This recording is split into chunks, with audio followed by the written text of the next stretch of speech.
Hey guys, Sean here. Welcome to the F1 word and to the race reaction for the Bahrain Grand Prix. What a dramatic afternoon that was. I hope you're all well in chat. Thank you for joining us this evening. I've got Chamber with me a little bit later. Stuart, we'll call him. Why not? And we're going to talk about the Bahrain Grand Prix, obviously, because it's a race reaction. That's an obvious one. But obviously one topic is going to dominate this one, and that is Romain Grosjean. More on that, of course, in just a few. Not a bad race. I think a lot of people were just happy to see the end of that one and see 20 drivers really.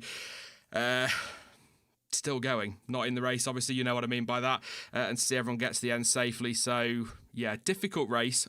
A difficult start, but like I say, we'll talk about that shortly. So hello to everyone in chat. Come to you throughout as usual.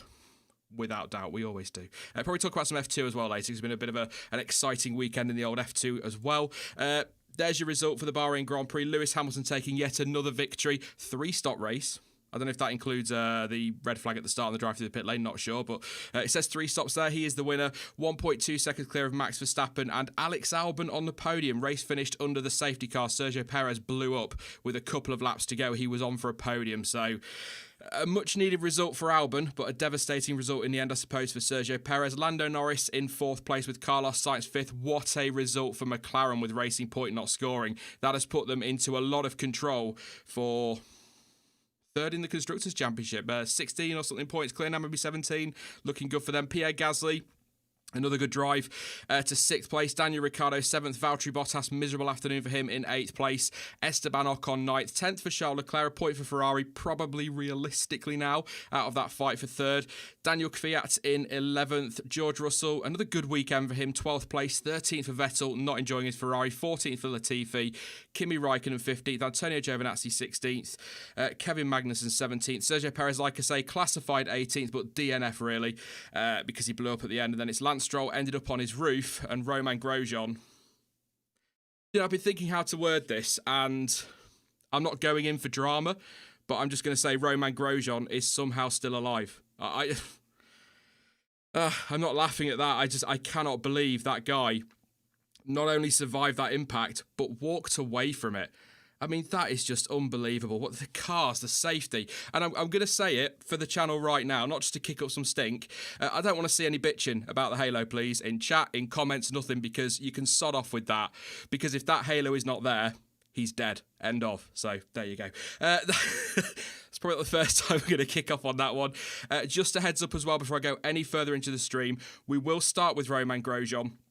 And there are some images here provided by XPB of the fire and the aftermath of that fire as well. Some of those images, some of you may find distressing. You may not like that I'm showing them, but it's important to remember that he has come away from that with what has been described as minor injuries, but still sound a bit rough for him, bless him. But he is alive. He's as okay as you can expect him to be after that one. So just your warning there while I introduce Stuart, give you some time to decide what you want to do with that one. Good afternoon, or good evening now, Stuart. It's a later one than we thought. How are you feeling after that race? Relieved, I'd imagine. Relieved. I'm amazed how long it took my adrenaline to sort of go back to a normal level. That whole hour and a half wait to restart went by in a flash. God. Yeah, what an afternoon / evening it's been. Hi, Sean. Yeah. I know. I mean, I was shaking. I'm going to put the images on screen now. Like I said at the start, just a warning. Some of these pictures might be a bit uncomfortable for some people. Important to remember, he is, I keep saying okay. You all know what I mean by okay. He's not okay, bless him, is he, Stuart? That's, if nothing else, he's going to be a bit winded, but it sounds like he's got minor burns or second-degree burns, I think Sky said, to his wrists and his ankles, or his hands and his ankles, and suspected as well fractured ribs. But without trying to play it down at all, or sound like I say, trying not to be dramatic, but frankly, if that's all he's got from that, wow. What a testament to the I mean, some things have gone wrong, let's be clear on that, but what a testament to FIA safety.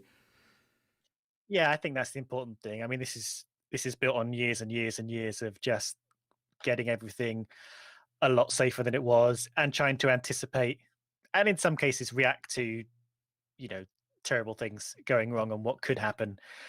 But I think this has highlighted there are still some progress to be made, and I think Ross Brawn was saying he's quite clear that they'll investigate this and try and work out what went wrong and how to make sure this doesn't happen again, which I think is right, but without putting in a lot of the safety measures that we have, and often at times when they weren't the most popular ideas, either because they were ugly or because they went against the sort of gladiatorial aspect of being a Formula One driver. I think without that being in place, with particular the halo, which kept the barrier away from Romain Grosjean's head, we would be looking at a very different afternoon today. Yeah, very different tone to the stream. It's already a little bit, but I mean, if you didn't see what happened, or you don't want to go see what happens, essentially he's come through those first couple of corners. He's then, it looks as though a couple of cars have tangled ahead and he's sort of preempted some kind of collision or preempted something going on. There's some talk of a puncture. I haven't seen any footage or confirmation of that, so I'm not going to say that was. That's just, I think, Paul de Resta said it. I think even Karun Chandok picked up on Debris. I don't think there was, but we'll keep an eye on that one. The FIA are keeping fairly tight-lipped on that. But he's then turned right to avoid whatever's going on in front of him, and as he's come across, he's obviously not seen Daniel Kvyat there, hit Daniel Kvyat, and that has speared him straight into the barrier. If you know Bahrain well, there's a bit of barrier just as you head on the run to turn 4 after turn 3 that sticks out a little bit, and he's just gone straight, I was going to say into that. He's gone through that. His car has gone into the barrier. The halo, it's believed, has prized the barrier. The force of that has prized the barrier apart, and Grosjean's gone under it, and the back of the car has been left on one side of the barrier, and he's been thrown through the other side, or not quite thrown through, but he's gone through the other side in the front of that car. The car then, obviously on the impact, has burst into flames because there's a lot of fuel on there. There's some debate over how much fuel's gone up. Ross Brawn saying that's not 100 kilos of fuel alight. Some saying it looks like a lot. Some say it's a rupture in a fuel line. But ultimately, the car is split in two, so something's gone on there. Car's burst into flames, and he's scrambled to climb out. And I think, did they say, was it 17 seconds or something, Stuart? They said that he was in the car and managed to get out. He didn't lose consciousness as well, by the way, which is critical, because we would definitely be having a different conversation now if he had. But he managed to get out fairly quickly, extract himself from the car. Some incredibly brave FIA marshals and medical personnel, no face coverings or anything, did they? Trying to help him over the barrier to try and make sure that he was as safe as possible. Just a miracle, but a horrible accident. But I'm sure he was out very quickly. Yeah, I heard it was about 27 seconds, but I guess, 20 to 30 seconds is a long time, however you shake it.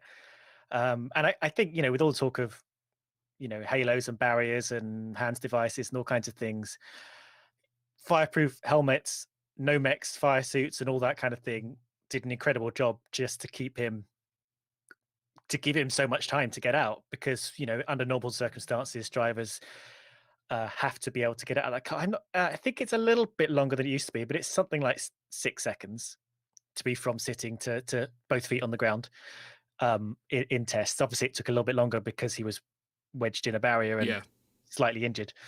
But still, we saw him walking with both feet away from that car, a bit burnt and possibly injured, but of his own conscious freestanding will, which is incredible, frankly. 53 Gs, I think, was the peak. Wow. Impact force on him at one point. What can you say, really? I mean, he went through the barrier enough that he was on the other side of it. And most of the car was not. And I think the rotational forces were enough to shear the back end away. I didn't realize that F1 cars could do that still. I knew they used to be able to break apart in the middle. I didn't realize that sort of structure was there, because that was very sort of, it looked like a sort of clean break, but I guess that's just the safety cell breaking away from the rest of the car. As I suppose it's designed to do. The good thing is that the monocoque, the safety cell he was sitting in, was fairly intact. It was pretty much in one piece. I think there were a few cuts along it where it sort of entered the barrier, but otherwise kept in one piece and Grosjean inside it, which is great to see, to be honest. Yeah, just on the cars breaking half. I mean, the first thing really is, I think the takeaway from this is that the car did what the car needed to do in that kind of accident, didn't it? Apart from going through the barrier, it broke apart. It absorbed some of that impact, as did the barrier to a point. People saying in chat it was 27 seconds that it took to get out, which I'm probably just mixing up the points in the constructors and how numbers get thrown around a lot in Formula One. Where you try to make notes, you miss stuff. But about 27 seconds, which is a long time. But like you say, he's got the barrier to contend with. He's got a fire to contend with. He's not sat upright, is he? He's injured as well. He's got 1,000,001 things to undo, and he's probably. The FIA, I'll read you the statement actually from the FIA super quickly. They said the FIA advised that an incident occurred during the opening lap of the Bahrain Grand Prix involving Romain Grosjean. The driver was immediately attended to by emergency and medical crews. The driver self-extricated and was conscious at all times. He was taken to the medical centre before being transferred to the Bahrain Defence Force Hospital by helicopter, where he's undergoing further evaluation. Updates will be given when further information is available. So he's kept consciousness, but he's still going to be shaken, isn't he? Your reaction will be to get out as quickly as possible, but there's still going to be a little bit of human element that goes, bloody hell, before you do it, isn't there? Or at least that's just me. I just think there'd be a minute, maybe not a minute, but a second or two's pause. But 27 seconds is a long time. But just on the car splitting in two, I can only think of two instances in the time unless I'm completely wrong, in the time I've been watching Formula One where a car has split in two, and that was Antoine Hubert, which was F2, of course, last year, where the car was maybe not split straight down the middle, but there was a split there. And obviously Jules Bianchi, when he hit the recovery vehicle and sort of essentially the back end was left behind, wasn't it? And he was out the front. I've seen the image, which I really wish I'd never seen.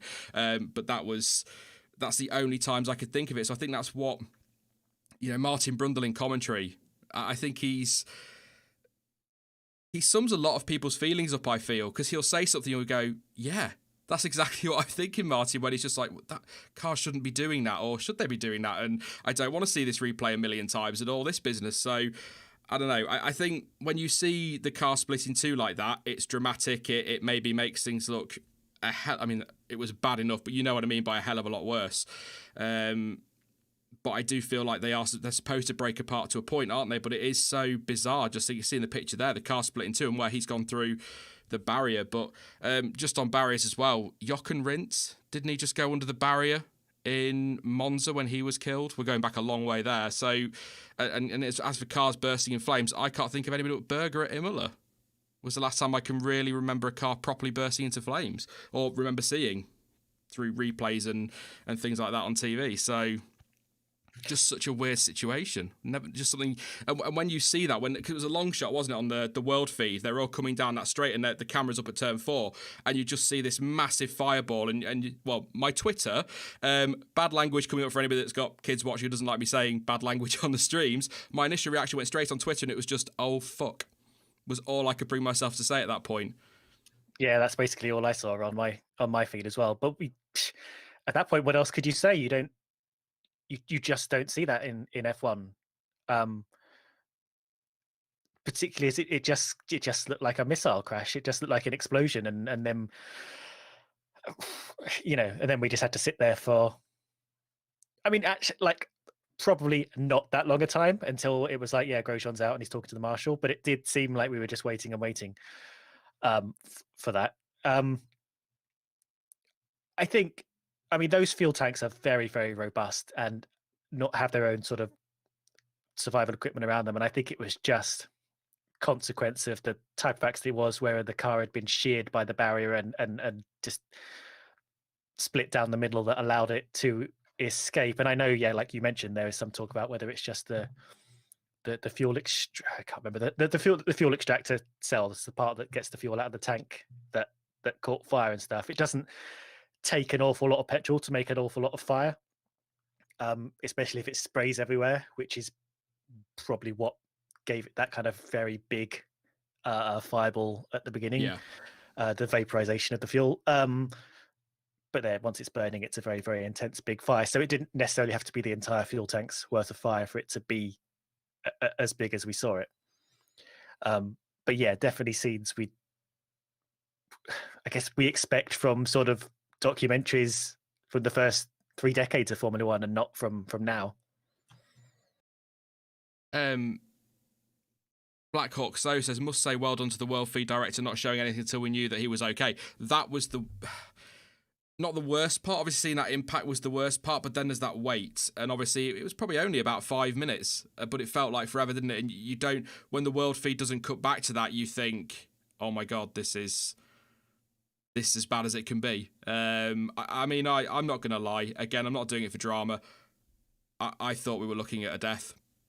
I didn't think he was going to get out of that. Cars, that barrier is there, but I bet it's not there next week. But that barrier is there. The cars aren't expected to hit that, as Ross Brawn said. In fact, Ross Brawn says something afterwards, and great for him to sit with Sky and talk about it, by the way, and just say that something happened that we couldn't predict, or that we didn't predict. So they're now going to fully investigate this, but what do you do in the short term? We're back here I know it's a different layout, but that part of the track's going to be used. What do the FIA do in the meantime, Stuart? They've got to go around and check the barriers. They're going to have to think about maybe putting something else there, maybe some Tech Pro on that, just to stop it happening again. Because concrete, what the hell? So I can't help but laugh, because because we've had a couple of incidents today with the FIA, including a marshal on track with a fire extinguisher like an absolute bell end, running across the track in front of Lando Norris, shades of Tom Price. But then you've got a barrier there. I don't know what I'm trying to say without getting angry at the FIA, because I want to praise them for the work they've done, like we all do, because he wouldn't be alive if this safety wasn't in place. But they're going to have to go around and check the track ahead of next week, aren't they, surely? Because we can't risk this again. Yeah, they are definitely going to have to. And I think Ross Brawn said, or at least Simon Lazenby kind of provoked the question, that you will go around and check the whole circuit and check all the barriers and maybe change a few things up. I would like to have a sort of, I don't know, a statement or something from the FIA to explain putting the concrete barriers down, because I know that made a lot of people uncomfortable. And my initial reaction was, if they're putting it down, it must be safe enough. But I'd love to see an explanation of that, because it just feels a bit. So my feelings are that a concrete barrier will tend to just ricochet the car, absorb some of the impact, and possibly would not have been as bad for Grosjean, possibly just because of the exact nature of the impact that Grosjean had. And I think the Armco that was there, which is sort of the most minimal kind of barrier you can really have at the side of a circuit, was there on the inside of essentially the exit of a corner, which is where you don't really expect people to be going straight on into the barrier at high speed. But it did. Yeah. You'll see barriers of different intensities depending on what you expect the worst case scenario is. And I think we proved that actually, cars can have quite horrific accidents in places you don't expect. And I think maybe that will require a rethink of some, I don't know, barrier philosophies, not just for next weekend, but just in general for, events of Formula One speeds. So yeah, I would expect some changes there. I think if they do stick with concrete or something like that, I'd love to see an explanation of it, because I think people do need reassurances, particularly, and I know like FIA and Massey would disagree, but particularly when we've sort of seen a lot of questionable decisions this season over, particularly during active races or during active sessions of FIA making safety related decisions. And I'd like to see them just reassure us that the decisions they make for next weekend are the right ones, because I think today shocked us, and I think it surprised them as well. I think like Ross Brawn said, they didn't predict this, whether it was predictable or not. They didn't. Yeah, I mean, what one point that Martin Brundle made with the concrete was that with concrete, a car tends to slide down it rather than going through it. And I think some have described it as movable concrete, so it would have kind of moved with the car to help absorb the impact. But it just seems mad, doesn't it, to go, well, that was a horrible accident, let's pop some concrete there. It's to people like me who have no real idea of how that kind of thing works, it's kind of like, well, that's madness. And just Blackhawk, so kind of keeping me updated here with what's going on with Michael Massey said. Massey said in an interview with Sky that the concrete blocks was the best solution that they had to allow the race to continue safely. I love my racing. I love Formula One. I'd be gutted if we couldn't go racing on a Sunday. However, a line like the best solution to get the race started, I'd rather the race doesn't go ahead until the proper solution is in place rather than the best solution. I don't know if you agree with that, Stuart. I'd much rather see the race postponed than taking risks like that if it's just based on, that'll have to do. Yeah, I mean, that phrasing doesn't fill you with confidence, does it? No. And that's, I mean, that's kind of aligned. Look, I'm sure Michael Massey is great and stuff, and it's slightly different from what we had with Charlie Whiting. There are several things that have sort of happened this season that have been along the lines of, getting the race going and keeping the entertainment going, rather than focusing on doing everything to the letter of safety and not letting sessions get going, or making sure sessions get going in the safest possible way without even considering other things. Because I think his job, I mean, I don't know really. I mean, we've spoken a bit about this. I think maybe he is trying to wear too many hats. Maybe we do need someone who's just the bottom line on safety, and unless that person says we're safe to go or the sessions to do this, then it doesn't happen. And then we need another type of race director who's focused on just managing the race. I think Charlie Whiting wore a lot of hats, but he put those hats on over a long period of time as he was developing that role. And I think that role is just, as we sort of said before, that role is bigger than one person, and maybe we do need someone who just is the sheriff of safety. I mean, obviously we've got a lot of time during the winter. I think, obviously we could arrange this another time. We're not planning it on stream. That would be weird. But I think me, you and Jonty could probably maybe sit down for an hour midweek over the winter and just talk about some of the decisions this year and maybe go over things with Michael Massey a bit more. I think that would be a great time to do that, because I think there have been a lot of questionable things today. I do just want to say on Massey, though, I don't know this for sure, and possibly this is me being a little bit naive, but I cannot believe that Michael Massey told that marshal to run across the track to put out Perez's car and run in front of Norris with a fire exit. I don't believe... he has made some questionable decisions, but I think that was a marshal seeing a fire and just reacting, thinking it was the best thing to do, when actually waiting for the call from race control is the right thing to do. So I think Massey deserves a lot of stick for some of the things that have happened this year, but I don't think he deserves a stick for that one, because can you remember the fire truck in South Korea?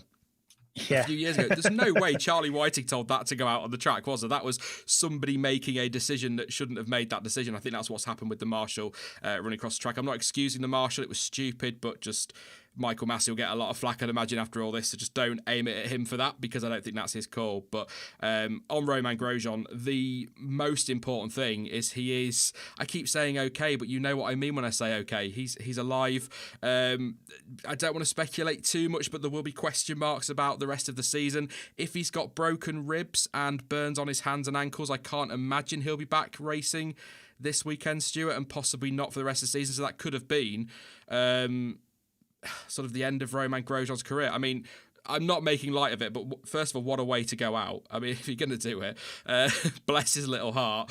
He's had a rough old ride as Rogro, but I think this could be the last we see of him. And to be honest, again, I don't want to speculate too much, but to be honest, if I was Romain Grosjean, 2 races left to run this season, probably going to be battling for 18th place. I've got 3 kids, a family at home, that I've just basically effectively cheated death. Even if he's fit to race, I would not blame him one bit if he turns around and says, I'm done, guys. Find somebody else for the rest of the season, I'm off. I wouldn't blame him at all. Yeah, can't disagree with that, really. And I don't know what his plans are going forward. I know he's been, he has been quite a strong voice in F1 safety over the last few years. So there could be a gap for him there at some point along the line. But yeah, again, hard to speculate. But particularly if he has got broken ribs, which is only sort of rumored at the moment. But if something like that, then that's not, there's only 2 weeks left of the season, and that's not a quick fix. Which again leads into that kind of question of Haas having an empty seat for the next 2 races, and they still haven't announced their drivers, have they, for next year? No. Even though everyone seems to know who they are, but they're going to have to possibly think about that over the next 2 weeks as well. Yeah, very strange times ahead. I think I'd be surprised to see Grosjean back next week. But if he really wants to go out, have a proper race to go out with, he may be back in Abu Dhabi. Should he be fit to? Yeah, it'd be great to see him back at the weekend next weekend, but I'd be very surprised. I would imagine there could even be somebody in the FIA saying, "No, you need to sit this one out, mate. Come back for Abu Dhabi." But broken ribs, like you say, isn't a quick fix. But he's as okay as he's going to be after that. It could have been a million times worse. There's some investigating to do. I'm sure the FIA, Ross Brawn said it. I'm sure Michael Massey said it. There's going to have to be an investigation because, as we say, Stuart, a lot of things went right with that accident in the sense the car did what it needed to, but also, yes, it's a fluke incident, but cars shouldn't be going through barriers.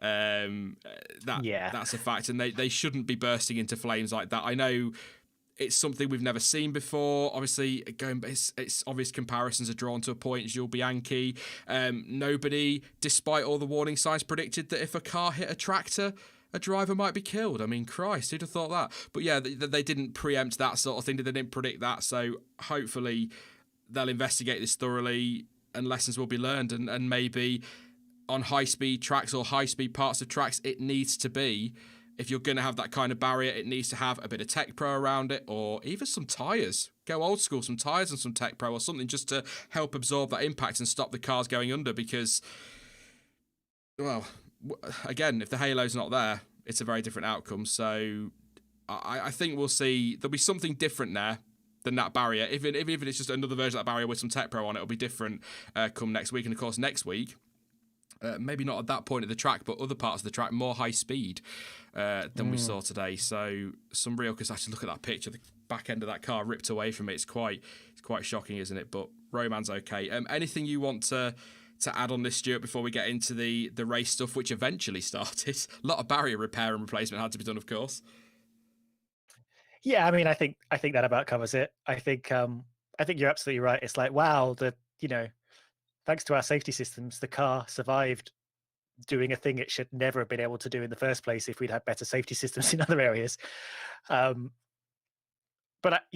they'll look at it. I think the thing we just have to take as a good thing is that the F1 cars and the survival cell and things like the halos and all the other things they've added over the last few decades are strong enough to withhold. I guess we're talking about redundancies, aren't we?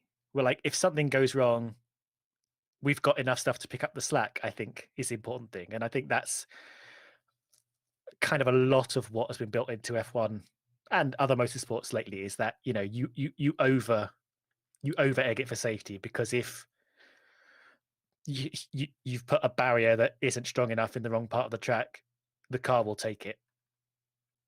Things like that.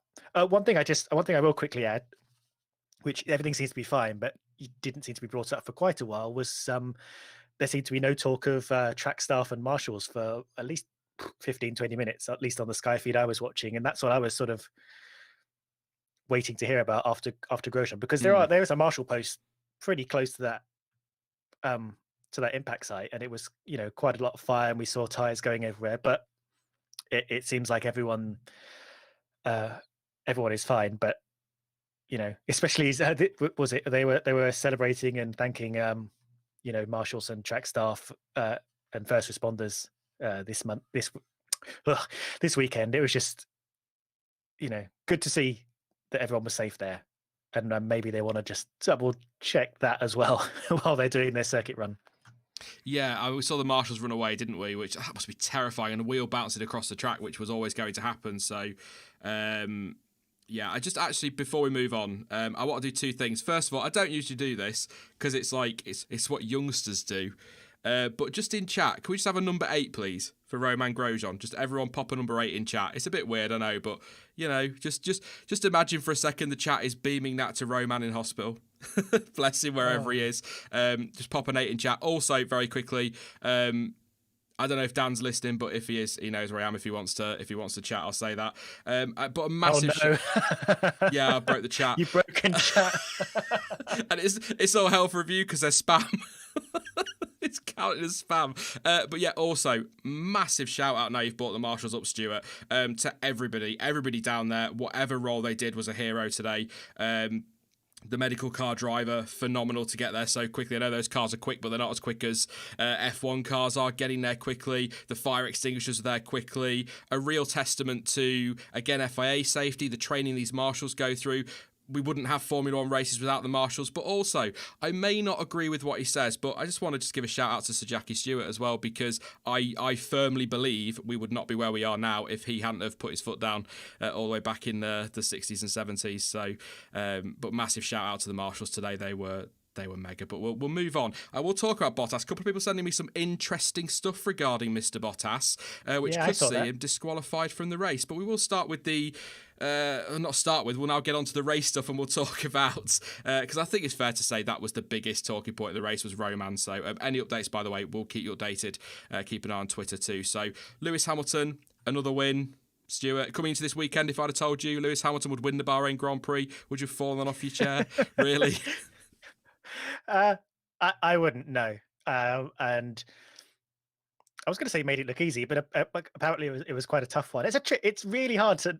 Everything with Lewis looks so smooth and easy, even when he's complaining about tires or whatever, which he didn't really do this time. But you always hear the cool down lap with his engineer about, oh, that was a tough one. We had to work for it, and you know what? I believe that he does have to work for it, but the thing is, this didn't look as easy as like some of his other races because, Verstappen lost about 3 seconds in his pit stop, and after the undercut was complete, he was only 3.5 seconds behind Hamilton.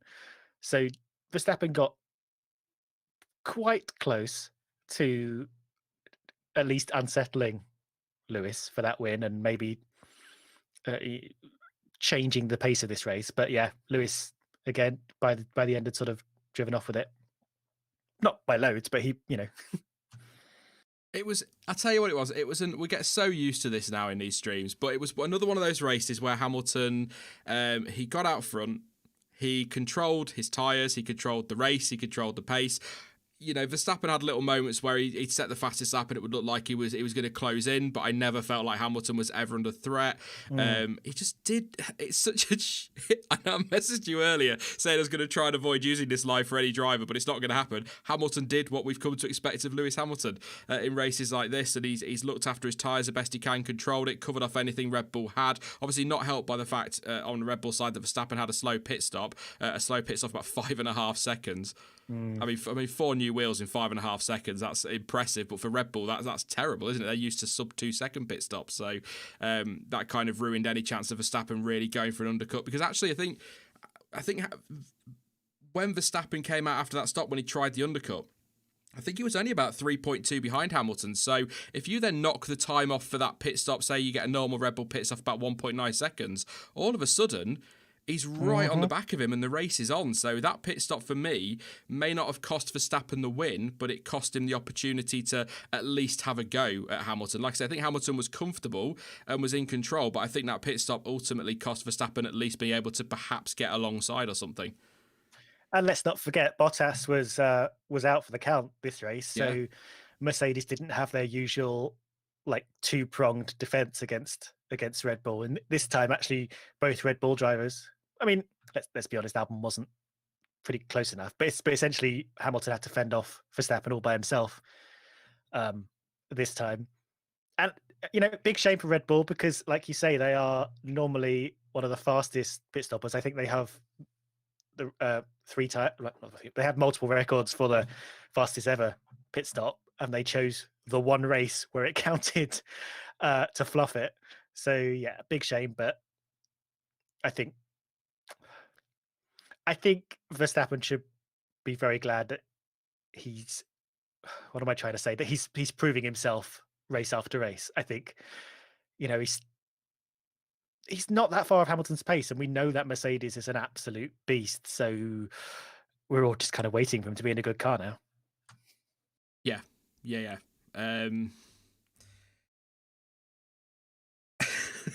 I'm going to be honest. I can't sit here and BS this. Because obviously everything was dominated by what had happened at the start. I don't really remember hearing an awful lot from Hamilton or Verstappen with problems. I think Verstappen sounded a little bit after the race initially, didn't he, on the radio? That the team was like, did a great job, mate. It was like, oh yeah, it is what it is. It's another podium, because he knows that is where Red Bull are. If Bottas isn't in the race, probably his best shot is second. His probably best chance is second. If Bottas is in the race, it's probably third.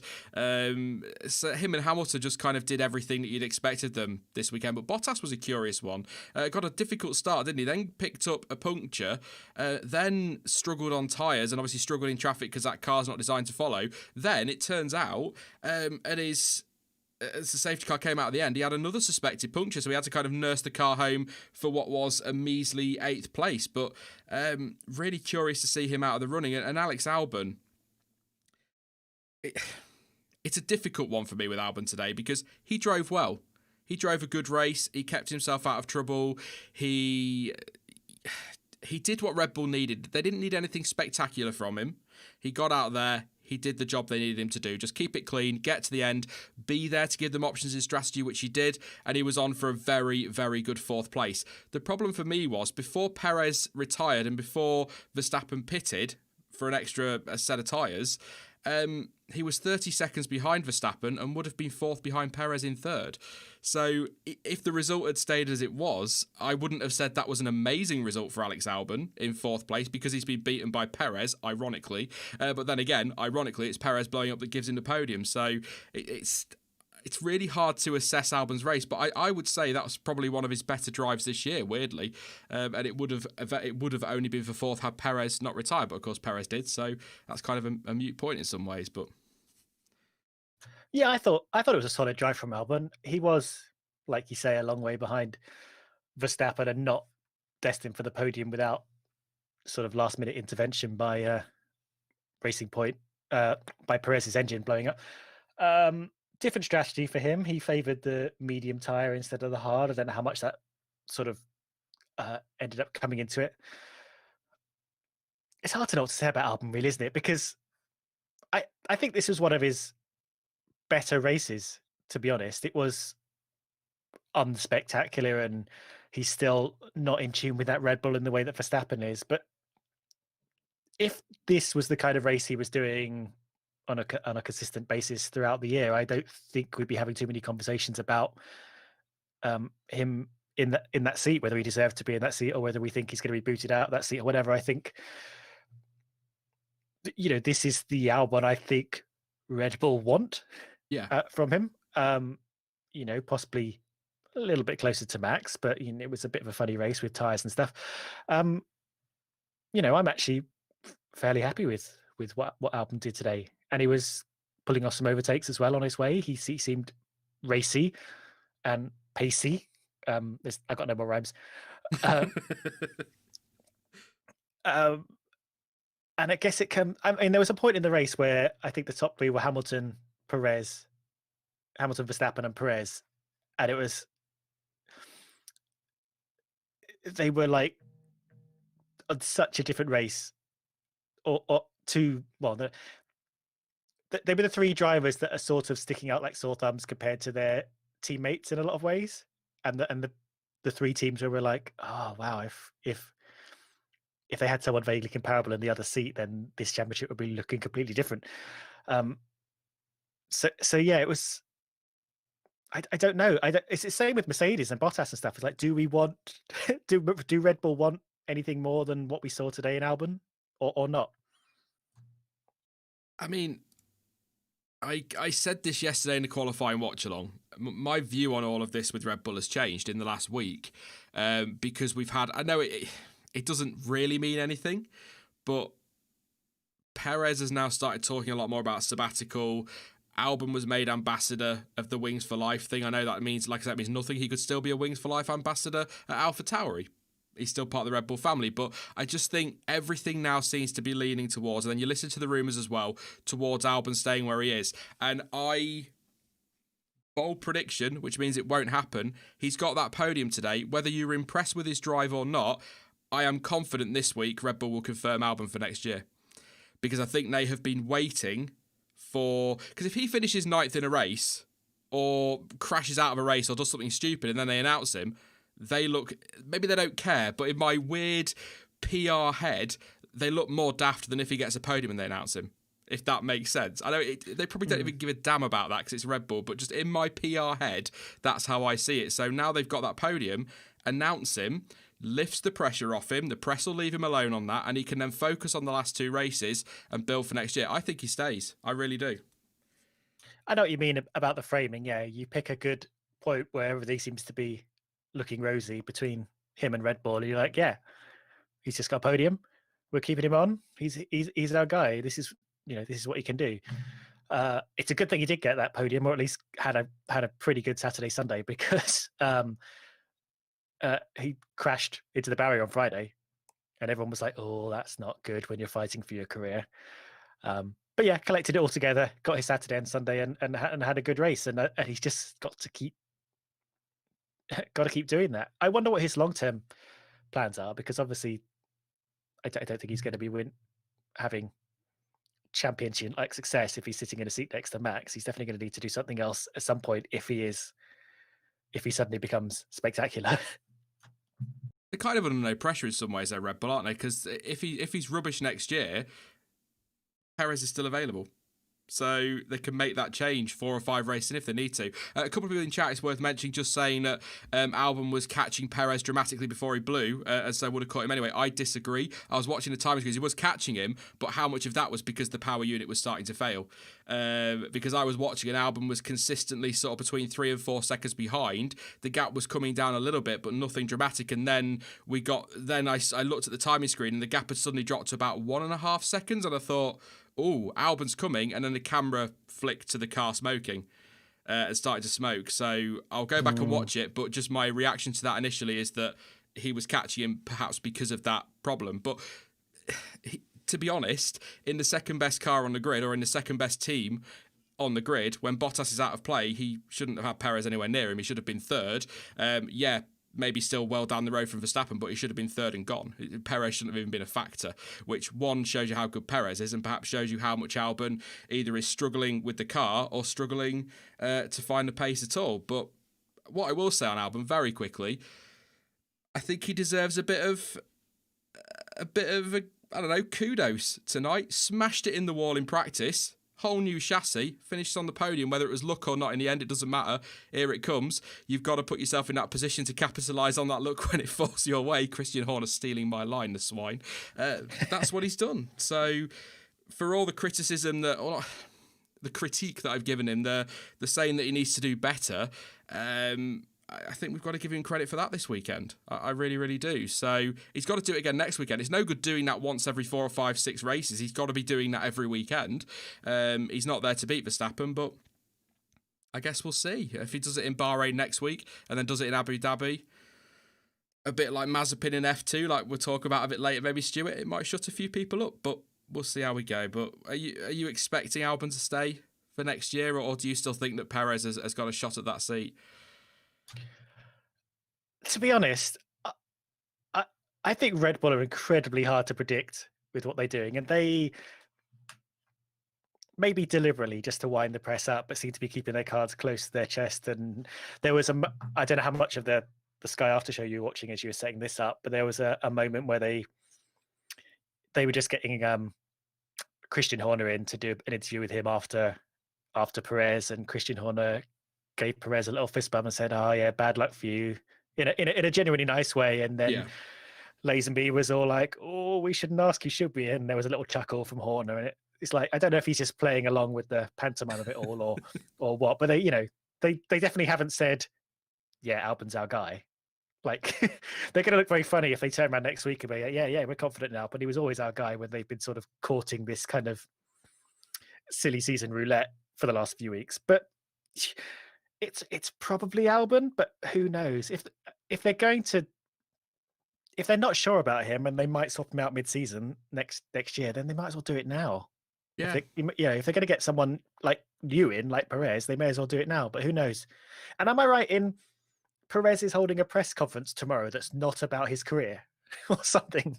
Yeah, I don't know what that is. Crofty, because everyone started, didn't they? Checo scheduled a press conference and everyone went, oh my God, he's going to Red Bull, because Sergio Perez would be the one to announce that. I did say to Tommy from WTF1 on Twitter that it may well be, because it was so late in the day, maybe Red Bull would announce him in the morning and then Sergio would do a press conference in the evening, but I would like to think that Perez would be told not to schedule something like that. And then Crofty came out in practice and said that it was nothing to do with his future. It could be that he sits down and goes, here's my new shoe sponsor, insert shoe sponsor here, or something like that, or I'm now going to be sponsored by cabbages going forward, or something like that. It could be anything like that. Or it could be tinfoil hat time, that he wants to come out and talk about his future, what's going to happen going forward, and maybe keep control of that narrative. As others have pointed out, it could just be to celebrate the fact he's been in F1 for 10 years. So it could. I don't think we'll hear. If Perez announces his move to Red Bull before Red Bull do, then he's probably going to get the sack straight away. So most short-lived Red Bull career would be quite an impressive title for him, bless him. But no, I think it'll be Albon. See what Perez says tomorrow, but I'd be surprised if it's anything other than, the cabbage thing, which would be... I mean, if Sergio Perez comes out tomorrow and says that he's going to be sponsored by cabbages, that's worth a video. In fact, I'll go live for it, because that would be such an incredible story. What a weird one. Anyway, battle for third place in the Constructors has taken a massive swing this afternoon. I did a video on Tuesday about 5 things still up for grabs. Check it out on the channel if you want to, a little plug there. But I backed Racing Point. I thought they were in control of that. They clearly, as we saw today with Perez, probably have the third best overall package, in that Perez is in that car. If you maybe put somebody else in that car, it wouldn't be that way. But with Perez there, third best package, looking good. He was looking good for fourth in the drivers. All of a sudden, double DNF, McLaren fourth and fifth, Renault seventh and ninth. McLaren take a 17-point lead for third in the Constructors. Massive swing, and 17 points is going to be tough to overturn. It was only they were only 5 points behind Racing Point coming to this weekend, so 17 points is a big ask from 2 races. So Checo needs some reliability so it doesn't happen again, and Lance Stroll needs to pull his finger out his bum and deliver some better. Obviously very unlucky today with Kvyat. We'll talk about that in a second, but yeah, massive swing, great drives from both Lando Norris and Carlos Sainz, by the way, from P15 I think on the grid. So just I'll say it, Sainz doing what we've come to expect of Sainz, Stuart, really. Great overtake on Leclerc, actually, by the way. Really like that one. Down into turn 1, that little battle up to turn 4 as well. Teammates next year, need I remind you. But yeah, great drive. Yeah, this track is a great first sector for allowing a battle to continue through the next, through the section, through the corners and straights, particularly out of turn 4, where whatever it is about the setup, it does just allow you to come back and hold it wheel to wheel for a few corners. And as we saw in Formula 2, particularly, either driver could come out on top. It doesn't depend on positioners and everything. This I'm with you. I would have had Racing Point down as an easy third. They seem the strongest of those. I'm going to say 3 teams battling for third. I don't think Ferrari really count, even though they had a really good Turkey. But really bad luck. Well, for both drivers, really. Stroll's had a bad 2 races on the trot in terms of luck. He had some aero damage in Turkey, which could have cost him any position on the podium, to be honest. They could have racked up a heck of a lot of points last week, and they could have done pretty well for themselves this week as well, if Stroll had remained right way up, which I don't think was his fault. I don't think it was a 10-second penalty's worth of Kvyat's fault, but it wasn't like Stroll being an idiot on the track. And Renault seem out of it now, don't they? Renault don't really seem like they're sort of in this P3 fight. But 2 races to go. Who knows what can happen? But I think Racing Point just need to have 2 solid races to prove themselves over McLaren. Though, God, these 3, I don't begrudge McLaren being third anyway, because they've had a very solid season too, and I think have some of the most exciting sort of driver battles as well, with 1 point between them and basically equal on race and qualifying positions. It's amazing. Do you think on the Kvyat Stroll thing, I think Kvyat, although he's not gone steaming up the inside, I think he probably does take. I think I agree with the penalty. 10 seconds seems a lot, but I do agree with the penalty for Kvyat, because I think all right, there'll be those that say Stroll could have run out a bit wider and left him some space, but Stroll's well ahead in that point in the corner. It's Kvyat that's gone in and walloped him one. So I think I don't blame Stroll for that, but I'm just going to... RVDV1 has made the point I was going to make. Said, sorry, but Stroll's qualifying, put him back there. Yeah, he's got hit by Kvyat, but Sergio Perez qualified top 5. So why is Lance Stroll down there in 13th? I know there was some talk over a mix-up in communication with tyres and things, but still, that car should not be down in 13th on the grid. So back to the old, he's got to sort out his Saturdays 2 weeks on from taking pole in Turkey. But it's kind of true. He's put himself in a position to get caught up in that incident with Kvyat. So these things happen, but I think Kvyat takes the blame, but Stroll needs to be getting closer to Perez on a Saturday for the remaining 2 races they're teammates, for what it's worth. Yeah, he is very much not Mr. Saturday, is he? It was strange, really, and unfortunate. I don't know how bad the miscommunication would have been, but you don't see Lewis Hamilton and Max Verstappen having a miscommunication and losing, 3 or 4 rows of the grid due to it. And Stroll was, I think like second in Q1. Yeah. Which I know isn't, the definitive pace, but he was good enough to get there. So something must have gone on. And I think part of being a top tier racing driver is being able to take strange things like miscommunications or something going slightly wrong and still delivering, and whatever happened got him off his game. But well, whoops. But yeah, you're right. He was among the middle of the pack, and that put him in a more dangerous position. Particularly as Kvyat seems to be involved in every accident today. Yeah, not a good day for Kvyat. 11th as well in the end. So yeah, the torpedo's back. Yeah, I was waiting for that. I thought it was going to be chat that would get there before you did. That's terrible, Stuart. But it was funny because I was my housemate watched a few laps of the restart, and when that happened, I was like, oh, the torpedo's back. And then I had to explain what it was and explain Sebastian Vettel. And while that was happening, Sebastian Vettel went on his rant, which for a few minutes seemed like it was about Kvyat. But yeah. Oh yeah, we'll get onto that later. Sorry, carry on. My mind is everywhere today. I haven't really settled since Grosjean exploded. I've just that's a great way to put it, but I'm frustrated with Lance Stroll. Such a good weekend in Turkey. I know he ended up 9th or something like that in the end, but still he's led more laps than any other driver this season outside of Hamilton and Bottas. He's the only driver other than Hamilton and Bottas to get pole position. Turkey was a mega weekend for him, despite the result, which was damage and a mistake by the team on strategy. So to have this weekend was just really annoying because he looked like he was about to turn a corner and he needs a good run of races. He's picked up 2 in about 5 or 6 races. It's not good enough in the third best car on what I believe is the third best car on the grid. So he's got to step it up. Well, I'll criticise him when I need to, I'll praise him when I need to, but quite frankly, if it doesn't matter if your dad owns that team, you've still got to perform. And I'm sure he will. I'm sure he'll bounce back from this, and I'm sure, or I hope we'll see the Lance Stroll we saw in the first part of this season in the last 2 races and next year. But he's got a 4-time world champion coming in next year. You might argue at the moment Perez is on the better form than Vettel, but it's still going to be a hell of a benchmark for him. So he's got to step it up, and he needs to sort his. I'm going to say it. He needs to sort his Saturdays out, pole or not. It's not good enough. He shouldn't be down in 13th place in that car. So anyway, it does make me cross. We'll talk about who did we get to? I forgot. We got to the McLarens, didn't we? Norris and Sainz. I'm so all over the place today because that.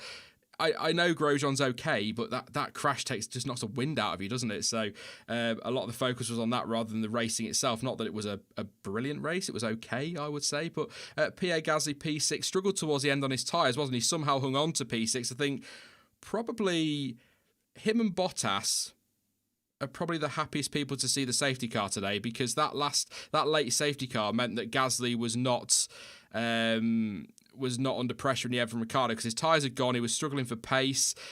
he probably would have ended up behind Ricciardo, possibly Bottas if Bottas didn't end up with that penalty. Bottas just 3/10 behind Ricciardo, obviously because of safety car. But I think Gasly will be very relieved with 6th place. But just another great drive from Gasly. He's just done so well this season. He's one of those drivers that, for the millionth time, I think deserves a mention as driver of the season. I think he's been absolutely mega. Is a word that annoyed people a lot yesterday when I kept saying it, so I'm going to say it again. Mega.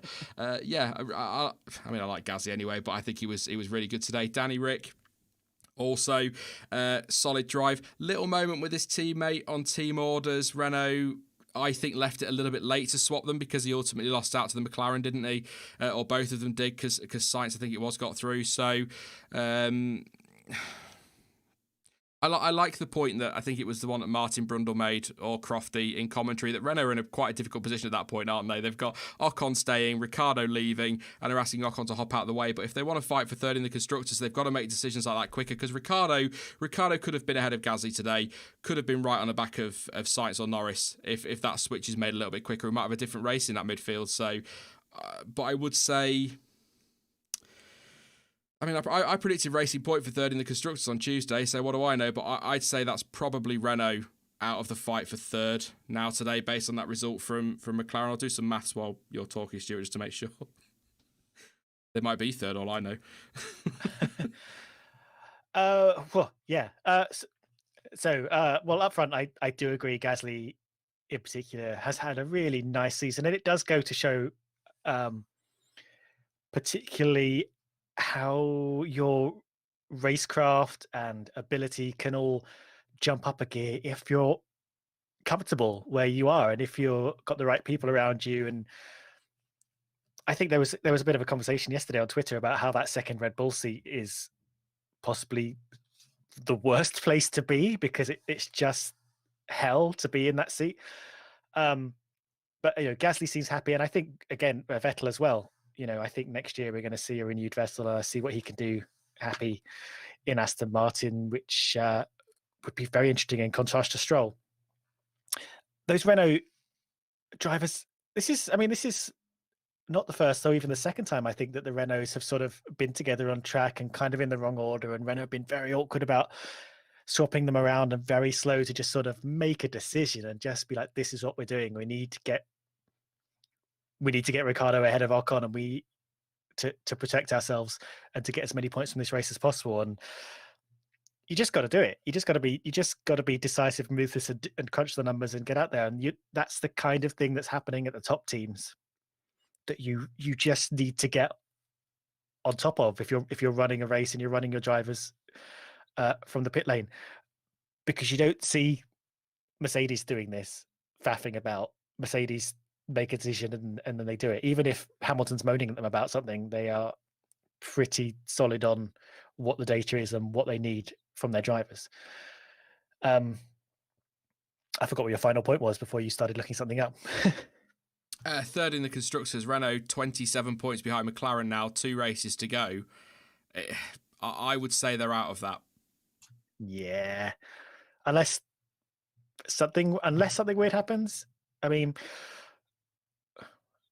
we can predict only to a certain degree what's going to happen next weekend, because essentially it's a lot of flat out areas. We're basically racing in a square next weekend, aren't we? It's sort of connected by a few sort of wiggly bits. It's an oval. Yeah, I mean, it's basically an oval and an ellipse. So I would expect the sort of gruntier cars like the Mercedes, like the Racing Point, to sort of run the roost there. But we've seen Renault come out with a pretty good engine from time to time, and if Racing Point are going to blow up, then maybe that's their chance to shine. But it's a long way back. They need to have 2 good races, and I guess McLaren at this point, to have two bad races, because McLaren do have a nice healthy cushion. But as we saw from Racing Point, you can completely blow it in one race, and in the midfield, it's so easy to just get so few points. Often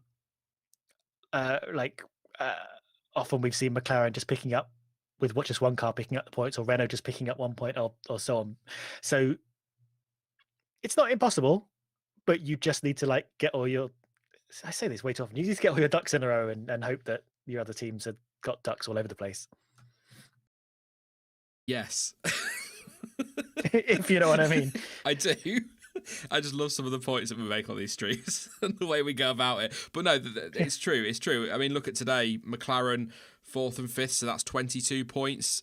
If McLaren have a double DNF and Racing Point have a double DNF and Renault get a 4th and 5th place finish, as unlike as it might seem in Sakir, all of a sudden they're 5 points behind. It's game on for Abu Dhabi, so they're not mathematically out of it. I just can't see, like you, McLaren and Racing Point both double DNFing and putting Renault. Plus, you'd have to rely on a Bottas or an Albon or somebody to have a sloppy race to get that 4th and 5th, and it's unlikely. It's not impossible. This year has taught us anything can happen. So, Valtteri Bottas. We kind of talked about him, about his race, but I do just want to bring something up. Something go around on Twitter about a pit stop. When he pitted, I think it was his last stop, he came in and his right front tyre was not changed. Now, I haven't checked the regulations, and I might be about to get myself a lot of stick, but I believe that's okay so long as they're the same compound as the tyres already on the car. And I probably should have Googled this while you were talking, actually, shouldn't I, and check the regulations, but I believe that's okay. We're so confident. Can you hear it in our voices? To my knowledge, the tyres coming, and I'm coming from, I haven't seen any of this other than a couple of people in chat saying he only changed 3 tyres. To my knowledge, you have to, all the tyres come as sets of 4, and those 4 sets have to be put on, taken on and off the car as one unit. And you can't mix that. That's my knowledge of how the rules function. I can quickly look that up. But I think if he mixed up the sets, I don't think that's right. I can have a quick look at the regs there. I think it is. Bear with me. I'm just going to scroll through the sporting regs. I think it's usually in the 20s for tyres and stuff like that. 24-2, they're saying in chats. If you're 24-2. So let's have a look then. So, a complete set of tyres will be deemed to comprise 2 front and 2 rear tyres, all of which must be of the same specification and as allocated by the FIA. However, sets of the same specification may be mixed following the qualifying practice session. Any driver who uses a set of tyres of differing specifications during the race may not complete more than 3 laps on the set before changing them for a set of tyres of the same specification. Essentially, I think that means that what I said was right. You can mix the compounds. Yeah, that's what it sounds like, doesn't it? Once you're past qualifying, is that what it says? Once you're past qualifying, you can mix the sets. The same specification may be mixed following the qualifying practice session. Okay, then he might be fine then. Yeah, right. Well, the fact that we're not hearing a lot about it from like the higher ups probably means it's fine. Yeah, and I think. As much as I appreciate things like that on Twitter, if somebody on Twitter has picked it up, I'm pretty sure the FIA would have picked it up and dealt with something. I say that dealt with it by now. So you can mix. So as just there you go, Nuke Duke, come in chat. Nice and simple. You can mix the sets, but you can't mix compounds. So if you've got a set of softs on and you stick 3 more softs on, but you leave the right front as a soft, then that's fine. But if you were to put 3 hards on and leave the soft on, then you're in big, big trouble. Actually, Bottas, funnily enough, Belgium a couple of years ago, didn't he? Put on a wrong tyre. He did. He loves this, does Bottas. He loves it. It's a 24.2 in the regulations. Have a read. If you've got some time tonight, I highly recommend reading through the sporting regulations. They are a treat. Anyway, Ocon, we've kind of talked about Renault. I think he did okay today. I'm not going to say again what I think of his season. Meh, if you want the short version. Yeah, that covers it. I don't think he's been that bad. I just don't think he's been as good as I thought he was going to be this year. So, a point for Ferrari. I went bold and said that they were outsiders for that third in the constructors. Could they still do it, Stuart, with a point today? I don't know how far they are off. I think about 1 million. But, not a great weekend for Ferrari at all, was it? Let's be honest. Vettel saying the car was undrivable at times. It wasn't the same car that he'd driven throughout the rest of the weekend. They nearly came to blows again. at turn one, did the old Ferraris. I think it was the second restart that one happened on. So just a cack weekend for them. Cack's my word of the week, by the way, Stuart. Just a cack weekend. I mean, yeah, it was. I didn't really understand the shift in the discourse like after Turkey when everyone said, well, Ferrari are back with renewed pace. And, I mean, they did make up a bundle of points and get much closer to the battle for third. But I think we all saw that Turkey was a strange outlier of a race with strange levels of grip and a bit of chaotic happenings that, Ferrari did very well to put together a campaign that gave them a lot of points. But it was business as usual this weekend, and they were having a very mediocre time, and Seb Vettel was struggling to find the pace in the Ferrari. I think, especially once he's free of Ferrari, I'd love to hear details of like just what on earth is going on. I'm still baffled by why he's finding it so hard to get any pace out of that Ferrari. But yeah, once again, I mean, there are times in the race where I think, oh, he must have got damage or something has fallen off his car or something. But it's just the way it is. It's sad. It's very sad. Thank you to Adam over on Twitter at F1Adam8. He's just shared something from Reddit actually to me from Muse F1 confirming that regulation 24.2. So thank you for that. But also an update on Romain Grosjean super quickly. Gunther Steiner saying that nothing seems to be broken, which is good. And he's got hands bandaged from the burns. Oh, bless him.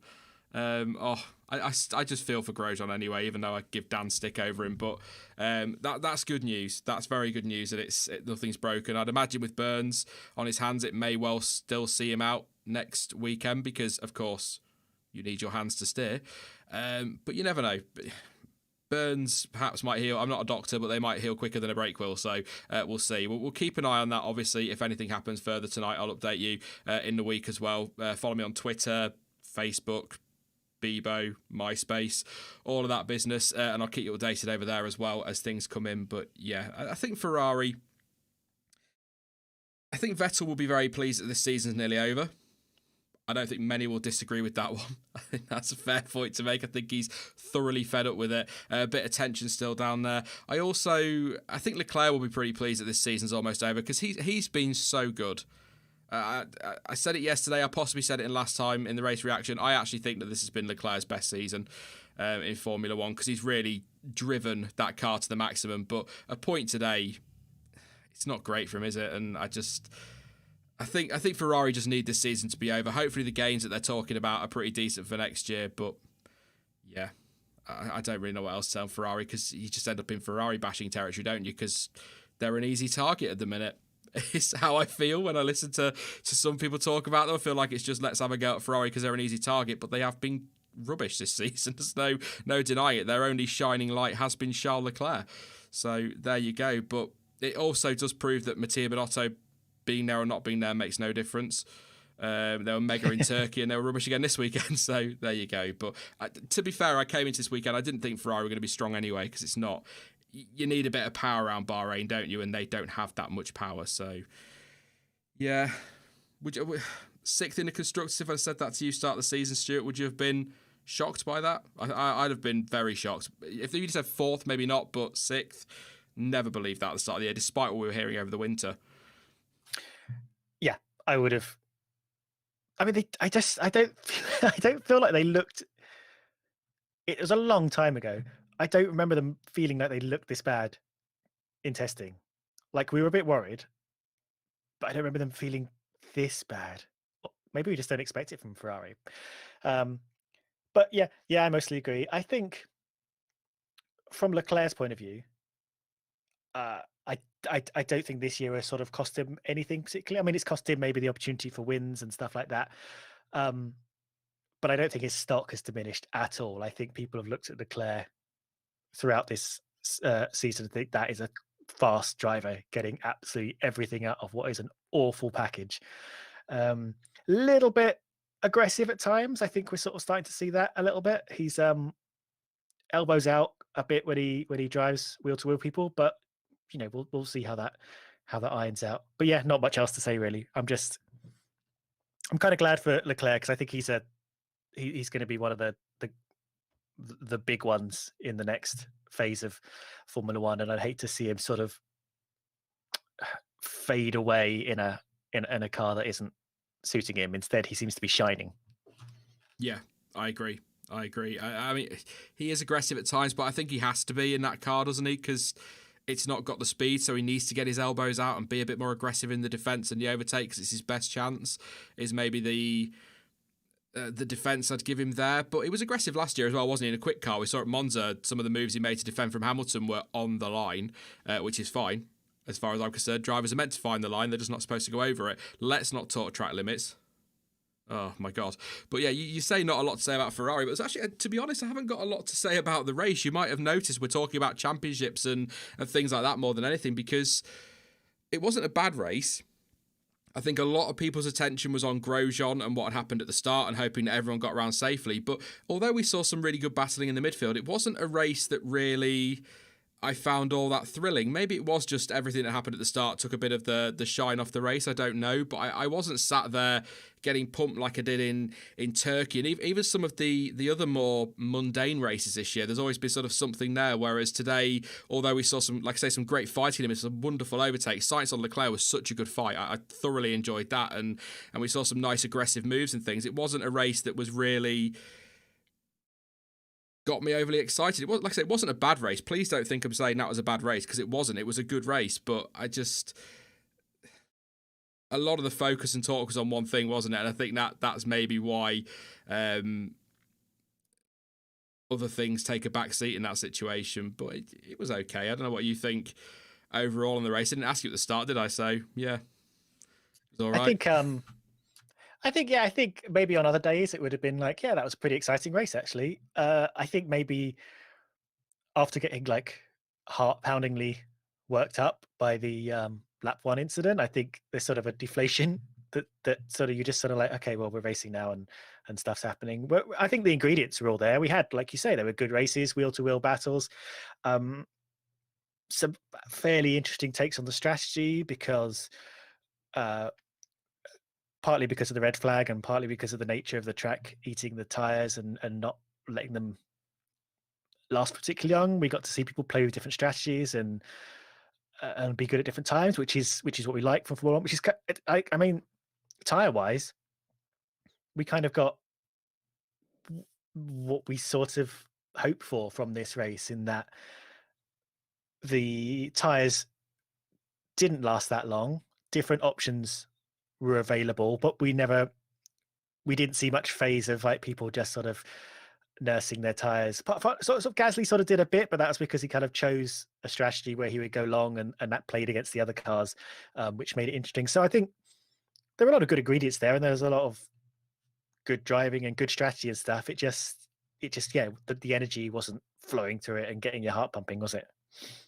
No. And like I say, just to cover myself in the comments later, for anyone tuning in a bit later, I'm not saying it was a bad race. I'll clear that up straight away. I enjoyed the race. I think somebody else just said it in chat. There it is. It's there. MT Cuppers. The adrenaline was on a high when Grosjean had his awful accident. Couldn't get much more crazy after that. That's kind of what you've said, Stuart. You kind of deflate a little bit, don't you? But I was just glad to see everyone get to the end safely in the end, I suppose, is the way it was. But yeah, we'll do a couple of super chats coming in. We'll do your super chats later. Thank you very much for those, as always. We're going to go through the rest of the field super quickly in a second. There's not much to say behind that, to be fair. We've kind of covered off everybody, but please do subscribe if you're new to the channel. It will be massively appreciated. We're in that miserable end of season lull when it comes to YouTube, when everyone's kind of gone, well, that's it, championship's done, no point watching, which is fine. But please do subscribe if you're new. Don't forget to drop a like on the stream as well. It'll be massively appreciated. We will take some of your questions later, and like I say, any super chats that come in, I will promise to read them out. It's a guarantee I'll read those ones out. So if you have a pressing question that's absolutely destroying you and you must ask it, then feel free to do it through super chat, but I will always try and get to everybody in chat where I can, because I don't like to bribe people with super chats like, give me your money and I'll read your question. I always feel uncomfortable when I listen to streams that do that, but I will come to those a little bit later. So I'm not ignoring you, don't panic. But yeah, Kvyat 11th, we talked about him. I think deserving of the penalty. I'd have said 5 seconds, to be fair, Stuart, super quickly. I don't think 10 was. He's not deliberately flipped Stroll, has he? He's not gone and gone, I'm going to flip him. Why not? It was just a mistake and a bit overexcited in that corner, and I'd have said 5 seconds. Yeah, I'd agree. 10, I guess we've got a bit used to those 5-second penalties, and 10 seconds just seemed a bit harsh. Um, whereas actually in the past he would have got a drive through and that would have cost him about 30 seconds. So, or 20 to 30 seconds. Yeah, I mean, it's definitely Kvyat's fault. I think it's just one of those first lap incidents where you're jostling for position. There's cars all around you, and you have to make a decision as quickly as possible. And he he made the wrong one. Yeah, not much to say about that. Otherwise, he was there in the race. I'll butcher this. It's one of them names I'll butcher. Why Yergbo in chat says, Sainz was superb and you haven't even talked about it in one sentence. It was more than one sentence. Nobody's getting a massive amount tonight because we have the dominating chat of Romain Grosjean. I don't want to be here for 3 hours. Sainz was superb, as I said. His overtake with Leclerc was fantastic and he drove brilliant from 15th on the grid, which is exactly what I said. So just reiterate that. I think we'll get to driver of the day shortly. Just stick with me on that one. George Russell, 12th. Mr. Saturday delivered again. Q2 performance. I did wonder actually yesterday if he put them softs on, if he might just sneak into Q3. Wasn't a million miles away. He's been really solid this season. Hasn't got a point, which is kind of his own fault because I think he would have got a point in Imola or was certainly on for one. But another good weekend for George Russell. And again, not bad from Latifi. 14th place. Beat Raikkonen, Giovinazzi, Magnussen, and obviously Perez because he retired. But I think Williams could be happy with that result. Again, it's hard, I said this last week, to get excited over 12th, 13th and 14th place, but when you're Williams, that's, beating the one remaining Haas and 2 Alfa Romeos is actually a very good weekend. It's like a mini victory for them, isn't it? So I think they could be really chuffed with their weekend. And Russell beat Vettel, so, Oh, yeah. And out qualified him, didn't he? Oh, no, he didn't, did he? No, he didn't, no. I lied. He normally ends up at the back of Q2, doesn't he? But this is Williams doing the best they possibly can, which is better than last year. It is kind of interesting our approach to Williams this year, considering how dire they were last year, that they are sort of upper end of the back, and we're like, yeah, good job, Williams, well done, nice work, and it's true, it is a good job. Can't wait for them to get back up the higher end though. I think just if they could just compete for regular back end points, I'd be happy, because that'd be quite a step forward for them, wouldn't it, compared to where they've been? But long road back for him, bless him. Russell is, I think, quite regularly, race by race, in the points at some point, even if it's just through a pit stop phase. Like he's not far enough back. He's close enough that when people do pit stops, he's in the points. If you know what I mean, which is different than actually never being interlocked in that pit stop phase. And I know this is an obvious thing because the TV director's not going to focus on George Russell just for the sake of it, but whenever we see him, he always seems to be involved in some kind of battle, doesn't he? He's always on the back of, if you see a train of cars, he's often at the back of that train of cars, and he kind of gets in the mix a little bit. So I think that's good to see. And as someone said in chat, they've gone from last year being 4 seconds off the pace to be winning that little battle between them and Alfa Romeo and Haas. And it's not going to be on points, obviously. I cannot see Williams picking up 8 points to beat Haas. It'd be incredible if they did, but I can't see that in the last 2 races. But I think they can be happy. Alfa Romeo, not really a great weekend for them. Great weekend for Gio yesterday. He out-qualified his teammates, so he could be happy with that. But 15th and 16th, just nothing really stood out for me with them today. We didn't see a lot. Obviously, Kimi had his broken front wing, didn't he? That was sparking on the ground, which probably cost him some time there. So that's maybe why he was so far back. But I'm not saying if Kimi didn't have the broken front wing, he'd be 6th or anything crazy like that, but he might have been a little higher than 15th place. Gio involved in a couple of scraps as well. I think he had a good little battle with Kvyat at one point, I seem to recall. But just kind of that Williams, Alfa Romeo, and then of course Kevin Magnussen in 17th place apparently had a plethora, that's a good word, a plethora of issues in the race. They had overheating problems. I think I saw him wide a couple of times as well. So just a thoroughly miserable day for Haas, obviously. But I think Williams, Alfa and Haas will probably like to join Ferrari in wishing this season would end yesterday. To be honest, it's been miserable, hasn't it?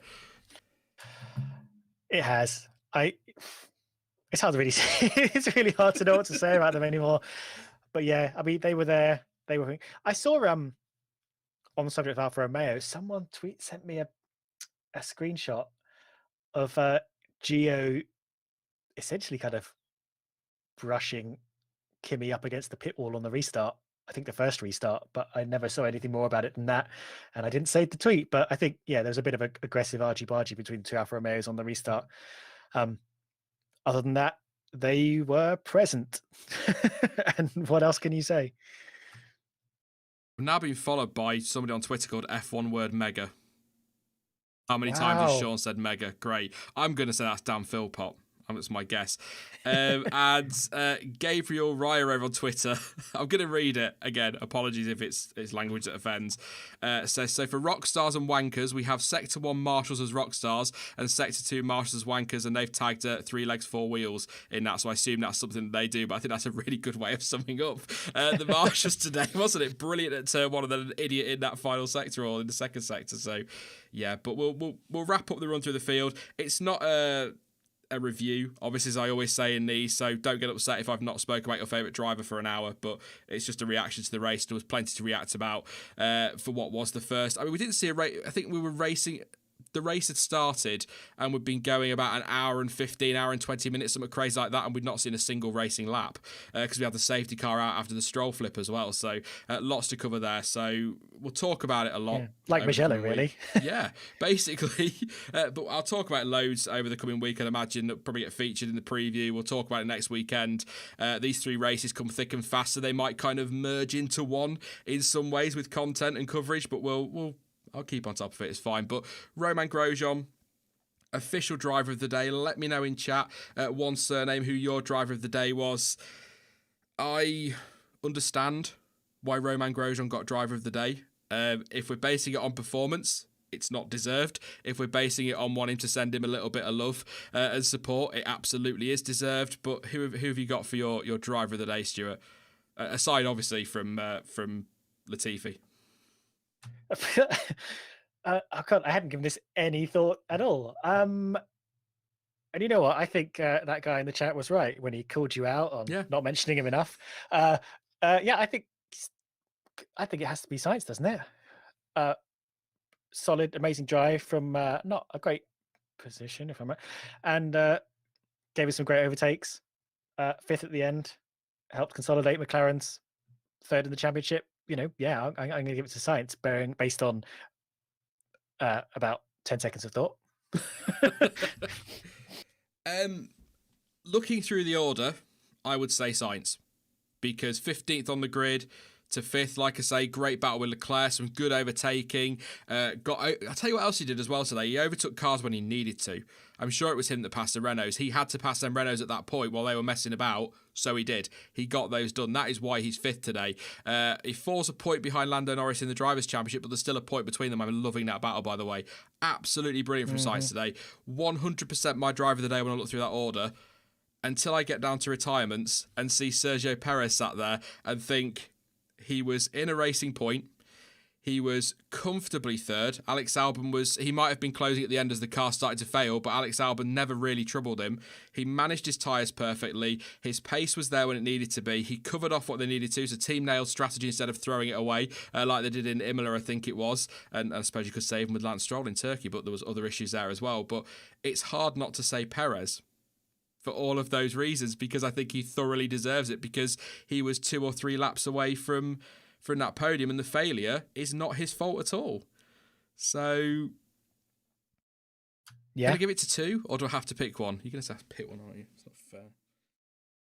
Well, I picked one, so you can pick the other one. I'll go Perez then. Then we've covered both of them, but I find it hard. Like I say, when you first look at that and you ignore the bottom of the list, then Sainz a million percent all day long. But Perez was fantastic today. He really was. And of course, Lewis Hamilton drove brilliantly. Max Verstappen did about all he could. Alex Albon, good result. I wouldn't say driver of the day performance, but he was on for 4th place. Did end up with the podium when Perez retired. Some good drives everywhere, really, I think. A number of drivers. It's not one of those where I've got 20 on my list or anything crazy like that. But I think, I'm going to go Perez then. I'll go Perez. Can't fault you for that. No. I'll give you an update on Rogro as well in a minute, but I'll read some of your drivers of the day. I think I'm pretty sure which 2 are going to get most mentions here. Maybe 3. Lorraine says Sainz Pranav. I've probably butchered a million times. Apologies. Perez. Andik's gone with Perez. Gardens of Midas says Science. Duck Dastardly, I could have gone wrong, says Perez. Tracy's gone with Science. Pumpkini's gone with Perez. Adam's gone with Grosjean or Science. Nicky's gone with Science. Alex, I'll read that one later, mate. I'll get that in a second. Punky Pink says Perez. Swatty Van der Merve, good shout for driver of the day today. Medical car driver, isn't he, Van der Merve? Yes. Yes, so good shout there. A couple of others saying that. Black Hawk So as well saying that. Siggy Brick 2. Sunita's gone with Science. Panos has gone with Science. James also going with Van der Merve as well. Norris for Falco. That's a good point. Never mentioned Norris there, did I? I think he drove extremely well as well today to lead home the McLaren. So, yeah, I think that's a fair shout. Hamilton for Ruby K. Thomas says Science. Kieran's gone with Hamilton. A few going for Grosjean, obviously. As much as I love him, I'm going to skip over those and we'll talk about him again in a second.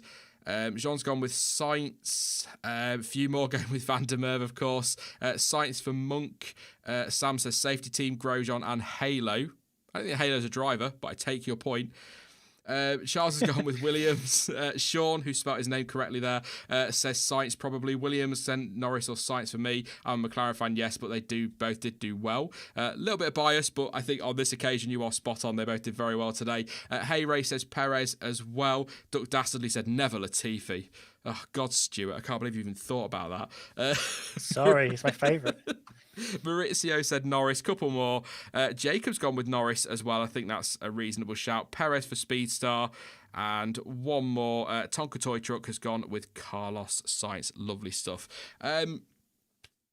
Please do get your questions in. That's the word I was looking for. Get your questions in. We'll answer as many as we can in the next sort of 10 or 15 minutes or so. I'm not sure how long we'll be going, an hour and a half. So yeah, it won't be too much longer, but please do put your questions in. I'll do super chats in a second. Don't forget to subscribe if you're new, and please do drop a like on the stream. Massively appreciated.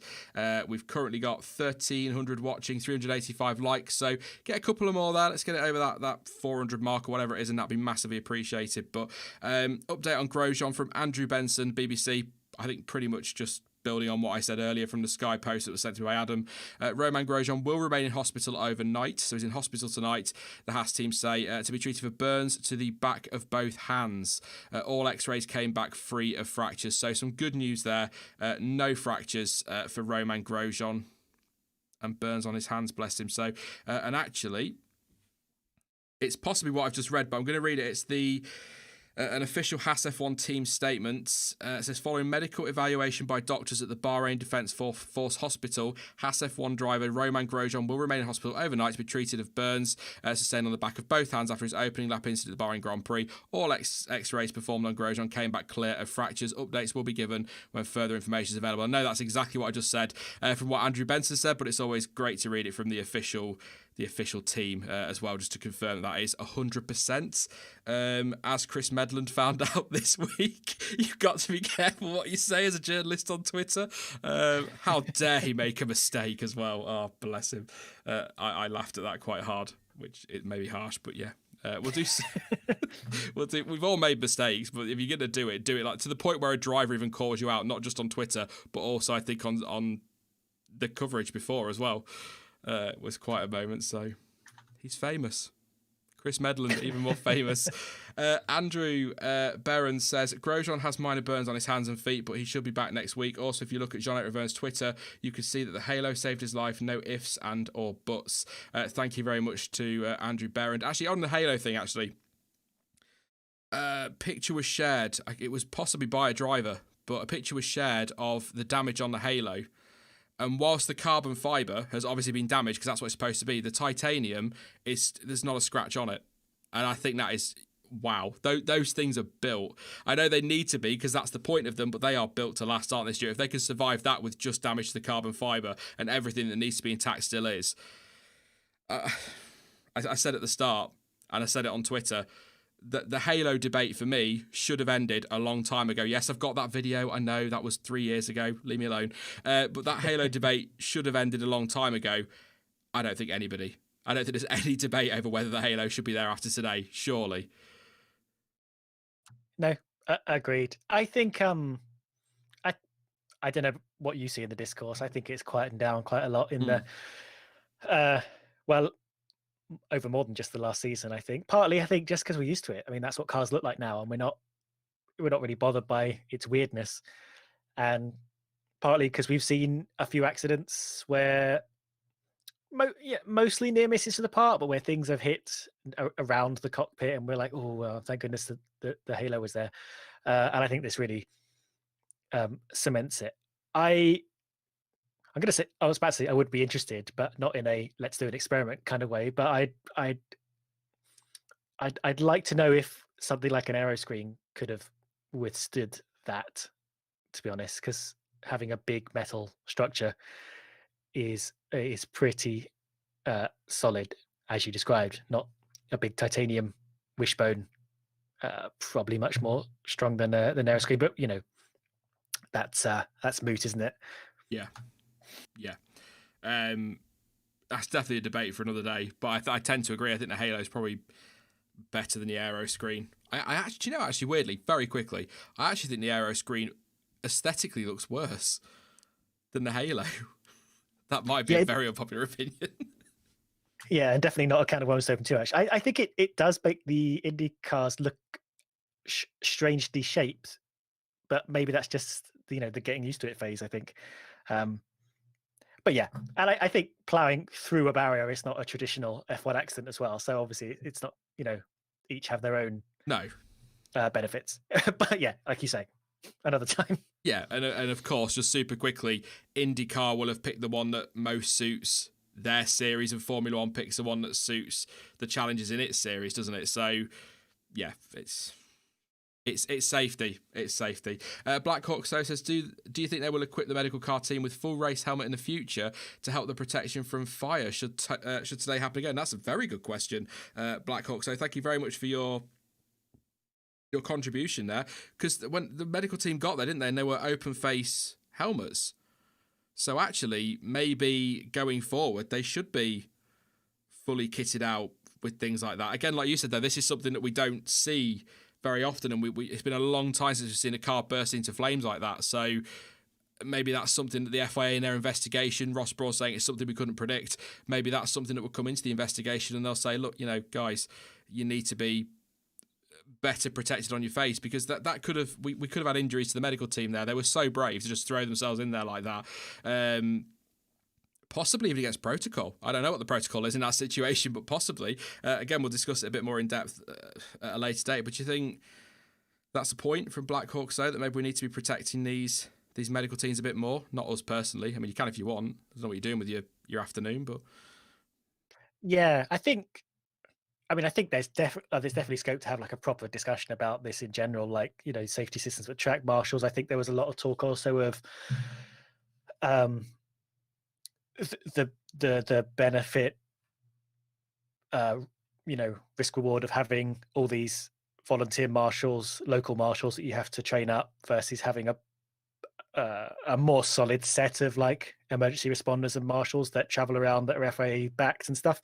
And I don't have all the facts with me to now to discuss that, but that might be worth chatting about at some point. I think you're right that trackside staff and even the medical team in the car just are not used to being faced with a big wall of flame. It's just we don't see it. We haven't seen this kind of thing like you since the 90s or something. I think it was Berger at Imola. Yeah, so it obviously in the pit lane they're all kitted up because there's fuel and stuff down there, and things could things are more likely to go wrong involving fire in the pit lane, but rarely on track. Although we have oil leaks and we have engine failures that result in I think reasonably big fires, not out of control fires, but reasonably big fires. So people should be prepared, or at least have a fire safety balaclava and helmet nearby to grab if they need to run out. I don't know. There's obviously some kind of risk reward balance going on that, like you say, maybe needs to be evaluated. There's a whole lot of information that we're not privy to, but we did see people today standing incredibly close to a very big fire without full protection. Yeah, Jane is just saying in chat that the fire marshals are for the rescue from the fire. The medical team doesn't have full helmet for mouth to mouth. If needed, few people making a CPR point, which is a fair point. And I agree, fire marshals are absolutely for the rescue out of the fire. However, today, part of the medical team, who was not trying to do anything to do with the fire, went in there, not literally in there, but went to help Grosjean away with all of that heat and the fire around and the dangers there. Yes, the CPR is an issue, but it's surely quicker to whip a helmet off to deliver CPR than it is to have to deal with the damage to your face or your body or anything like that if you're not properly kitted out. It's a debate that we'll probably have over the winter. If we want to come back to this, let me know if it's something you'd like us to discuss a bit more. To be honest, I mean what we saw today from was it Ian Roberts and Alan van der Merwe was them going above and beyond their duty. I don't think they are expected to leap into fire Human the nature, way they isn't did. it? Yeah. So, and I think, part of the kit you're given is part of the job you're given, and we don't want to see people leaping into fire without the proper protection. But you could sort of understand if it's not their job to do it, why you wouldn't give them the equipment, because they're not being told to do that kind of job. It's just the thing that they do because they see someone in fire. Yeah. You know what I mean? Like I say, human nature. It might be that they get to the post race briefing. They might get they'll get a lot of praise for what they did, but they might get told that's not protocol. Don't do that again. But if you see a guy trying to get out of a fire, scrambling effectively for his life, you're not going to go, come on, and stand over that. You're going to get it. You're going to do what you can, aren't you, to try and help them, even if it's just an arm for them to lean on to pull themselves up or anything. So I think that's a human nature thing. I totally agree with you there, Stuart. Ruby says, can we get it to 600 likes? I'd be surprised. I'd be very surprised, Ruby, but thank you for your contribution. And Sage of Light says, thoughts about Norris seeing that guy on track? I was just reading actually on Twitter before we started doing questions at Lando Norris. He said all he could see was a bouncing fire extinguisher in front of him. And he said, didn't he, over radio, a guy's just run across the track. And I think Norris said that was one brave guy or something like that. And his race engineer said over radio, or somebody really stupid. We've kind of already talked about it, but that can't be allowed to happen. I wouldn't be surprised if that marshal gets a proper full-on ticking off from race control for that one, because that is wholly unacceptable. Even without a fire extinguisher, that is completely wrong. And these marshals have to wait for the instruction from race control. But then could we go back to what we just said? Has he seen a car on fire, having seen what he saw early in the race and gone, oh my God, I need to get over there and put that out? Yeah, that's the tricky thing, isn't it? And I think that particular marshal was being a bit overzealous and will likely be spoken to in one tone or another. But something I did hear from someone was chatting with me on Twitter was during the Grosjean incident, fire marshals ran from across the track as well. The difference being the severity of the accident, and a small fire from an engine failure is quite common and controllable, but also all the traffic had gone pretty much by the point you're running across the track. So it's a different scenario, and I think you can understand the decision making in the Grosjean case more than the guy who ran out in front of Sainz, in front of Norris. Yeah, I don't know what to say. It's just another, like I say, we'll do something on Massey and that probably after the season now, because like I say, it's three races pretty quick in succession now, but it's not the first thing we've seen this season. I fear it won't be the last, but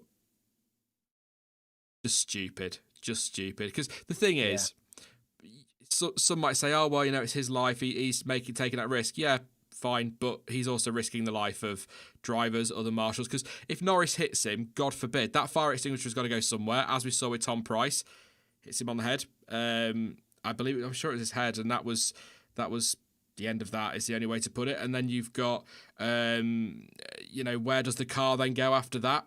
Who's it going to hit? You've got marshals at the side of the track recovering Perez's car. You've then got cars coming behind. Where's the rest of that day? It's just a stupid move. It sounds like some people might say it sounds like such a little thing, but the potential consequences of that is just really doesn't bear thinking about. But as you've pointed out in chat, Stuart, Autosport, head over to Twitter, give them a follow or check out their feed. I've posted a picture of Romain Grosjean in hospital with Jean Todt there. Bless him is all I can say. He's there. He's got his bandages on his feet and his hands. His hands are elevated and all that. And to be honest, mate, I'm as sad as that picture is in some ways. I'm just so relieved that he's laid there, head up, able to chitter away to Jean Todt and co. Like we said right at the start, that we could have been looking at a very different image. I'd be annoyed I wouldn't be able to use my phone, to be honest, but that's what he's thinking. Yeah, he's like, oh, damn, I really want to tweet Sean from the F1 word and tell him how much I love him. And no. So if you are just tuning in... Well, and Dan, he needs to check in with Dan. Yeah, check in with Dan. Yeah, forget me, message Dan. But if you are just tuning in, Romain Grosjean, burns to his hands, he's got bandages, X-rays come back, no broken ribs, massive accident at the start of the race, went through the barrier, absolutely horrific. I've just anybody that's watched hasn't seen it yet through Channel 4 highlights or anything. Just worth the mention there. But we'll do some questions from chat super quickly. I've asked. I'm not going to shout anybody out for this one because I've seen loads of people asking the question. Now we know that he's all right. He could. I'd be surprised with the burns on his hands if he's back next week, but. He's got to wear race gloves and that, hasn't he? So it's not going to be comfortable for him to do that. He might come back, we don't know. But if he does have to sit out the next race or even both races, who is in line to replace him is the big question. I think the one everyone wants to hear is Hulkenberg. But just bear in mind that whilst...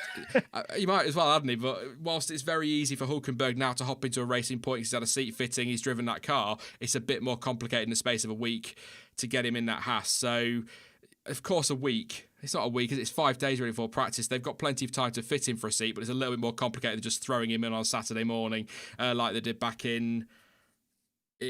was it the Nürburgring? Yeah, Nürburgring with Lance Stroll. So reserve drivers or their junior drivers are, I believe, Fittipaldi and Delatraz. I'm not sure on the super license situation, if I'm honest. I don't think either have one. I would imagine it'd be Hulkenberg, and I think there'd be a little bit of irony in there as well. Hulkenberg heavily linked to that seat last year, wasn't he, when people were talking about Grosjean or Magnussen leaving on, didn't get it. They decided to stick with their drivers, heavily linked with it this year after they decided to drop their drivers. Be kind of ironic if he hopped in for 2 races and then got dropped at the end of it, wouldn't it? I mean, it's sort of sum up poor Nico Hulkenberg's career in some ways. So I would probably say Hulkenberg, because although he's not driven the Haas, he has driven the 2020 Formula One car, hasn't he? So I'd guess at Hulkenberg, but I don't know if you can pick. I know what I'd like to say, but it's not going to happen. He is 2020 ready as well, isn't he? Yeah. God, this year's been very much, here's what you could have won, isn't it? I mean, he seems the obvious choice, doesn't he? I mean, you wouldn't want to elevate the Ferrari juniors because they're in the middle of a quite intense F2 battle right now. Sorry, I just they can't do it. Interrupt you on that. I was just going to say very quickly, just to make the point, if Schumacher had won the title today, maybe they could have put him in, but he hasn't. They've got to let him go for that title. Yeah, absolutely. I just don't know. I think Hulkenberg seems to be the only viable option. Thank goodness more than one driver hasn't been out at the same time. I don't know what we would have been doing. The Formula E drivers tend to be Mercedes orientated. So yeah, what do you do? At the minute, aren't they? Yeah, but not next weekend. Oh no, of course not. No. So yeah, I mean they've got a few options, but it does seem probably that Hulkenberg would be the one, wouldn't it? It goes back to the old what the frock, doesn't it, with these reserve drivers? Like, what's going on? Why haven't they got? There should be somebody ready to hop in that car if something happens. Yeah. And we're going, have they got the super license points? Do they take Hulkenberg? I was actually trying to. There was something somewhere, and I think it's really out of date now. I want a website or a database or something that just keeps track of everyone's super license points, so I can just look at it and be like, who's ready to go? Because I cannot keep track of this at all. I don't know if Delatraz is ready to go. I mean, I guess they could pull him up, couldn't they? Yeah, I mean, if he's got the points, they could. By the way, Delatraz, mega race today. I said mega again. There you go, just for the Twitter thing. I thought I was stellar race. I thought it was really, really good today with Delatraz in the F2 if you've not seen it. But they're the two they've got. So you'd assume it between them. But if they've not got super license points, they obviously can't. So I'd say Hulkenberg, I think, would be the right way to go. I'd love to see Stoff, obviously. But yeah, and he's all tied in with 3 different teams at the moment. He's a reserve driver for Mercedes, McLaren, and Racing Point, so they probably wouldn't stick him in the Haas. But who knows? In a season where drivers are more likely to be out of their seat than others, you'd think they'd have sorted this out by now. But here we are. Johnny B. Rotten says Pietro does not have a super license. So that's that one. Delatraz has 70 points, but has not formally applied for the license. He's not. Wow. Johnny B. Rotten, thank you for your comments there. You're my go-to now for super license stuff. He's not applied for the license. Interesting. Unless it was there you to go. do it at the end of the season, I don't know. So he has the points, so he could get one. So it could be a Delatraz, but can they sort that in a week? I don't know. I know about Grosjean. I'll come to that in a minute, guys. Don't worry. Have you seen Verstappen's comments? A couple of people talking about. I have. Yeah. Don't know how much time of day you want to give it. It's classic macho stuff, isn't it? Yeah. Ugh, man. I'll tell you what that is super quickly because I don't want to get into this conversation because I will go off on one because I believe there's a massive difference between tough love and abuse. But anyway, when I read that, I assumed it was Jos. When I first read, I thought that's Jos Verstappen, but that's not. Yeah. That's Max Verstappen saying, yeah, what you'd expect Jos Verstappen to say. It's just to basically say, to anyone who doesn't know, go check Twitter, but basically any driver that didn't want to get back in the car after an accident should be fired by the team, should lose their seat. Just insensitive and stupid and effectively telling other people how they should and shouldn't react to something is BS, and nobody has the right to tell you how to feel. As I snapped very hard at somebody on Twitter last year with Antoine Hubert, who had a pop at me because I didn't do a stream, and I was like, you've got no right to tell me how to grieve. That's not fair. So it's not a grieving thing, but if a driver turns around and says I don't want to race, that's insensitive. Would he have made those comments after Spa last year when drivers like Daniel Ricciardo were considering not racing? It was something they were considering, apparently. Would he have said that? I don't remember him saying it. So why this time? It's just there's a few things this year from Max that sound just like Jos Verstappen, and I just sometimes wonder if he's using him as a mouthpiece. But anyway, let's not get... I wasn't going to say much, and off I went. But yeah, I just... There's definitely... We saw that he was okay, and we saw that everyone was okay and so on. There are some people who can definitely be like, okay, cool, I can recompartmentalize that and move on. And there are some people who just need to process it and will have gone through, shock of some kind. And we saw, in that hour or so period of red flag that many of the drivers reacted in different ways. Some of them went off by their own. I think Ted Kravitz was saying was sort of transfixed for the TV for the whole time. Yeah, I mean, it was a shock for everyone, and we saw how relieved they were that everything was okay. And I think, yeah, like you say, people react in different ways. We process emotion as we do, and that should be fine. And I'd like to think that the teams will be okay with that, as they are. I think the drivers are very good at sort of, zeroing in their brains and getting rid of any distractions when they need to get in the car. We've seen that several times, and I think, we saw they're all able to do that. But I don't think there's anything wrong with having to sort of process things and maybe you being a bit shaken up from that. I'm not going to say their name. Somebody in chat it was held for review anyway, saying that I should shut up with my comments about Max because I'm a Max hater. First of all, it's F1 word, not world. I mean, come on. Secondly, sod off. Max, grow up. Max hater. What is it? I'm not going off on one, but what is it? If you say something bad about Hamilton, you hate him. You say it good, you're a fanboy. Same for Verstappen. Grow up. He said a stupid thing after the race and not for the first time. It's not hate, it's just a fact. And actually, if anything, I'd argue I defended Max there because he sounds more like his dad than what he actually wants to say. But there you go. I don't hate Max Verstappen at all. I hate any driver. But if you like to believe that I've got a dartboard with Max Verstappen's face on it, then go for it. Why not? I might get one now just because I can. I was going to say something on what you were saying. Oh, context. I was going to say, I've only read the quotes on Max, what he said. I think context is important, which is why I don't want to properly go off on it. He could have been joking. It could have been just, like you said, a macho. Oh, look at me, I'm so edgy or whatever. It could have been just one of those. The sort of thing that you'd see on Twitter and roll your eyes at if somebody did it. So context is important. If he meant it with what was said, then yeah, criticise him. If not, then yeah. It's funny. This is definitely not something for this stream. Maybe I'll talk to you about it another day, Stuart. But there's some stuff going around at the moment because it's Christmas and it comes up every year. I think context is important. And that's all I'm going to say on that one. You can pick from that what you will. One more question. Let's see what we have got from you guys. I did see one.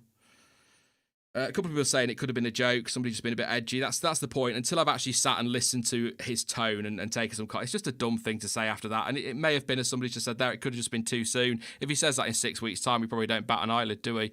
Emotions are on edge, so just bear that in mind with him. A few people saying Hulkenberg's the way to go. A couple saying Stoffel as well. A lot of talk about Fittipaldi. I'll tell you what we'll do super quickly, Stuart.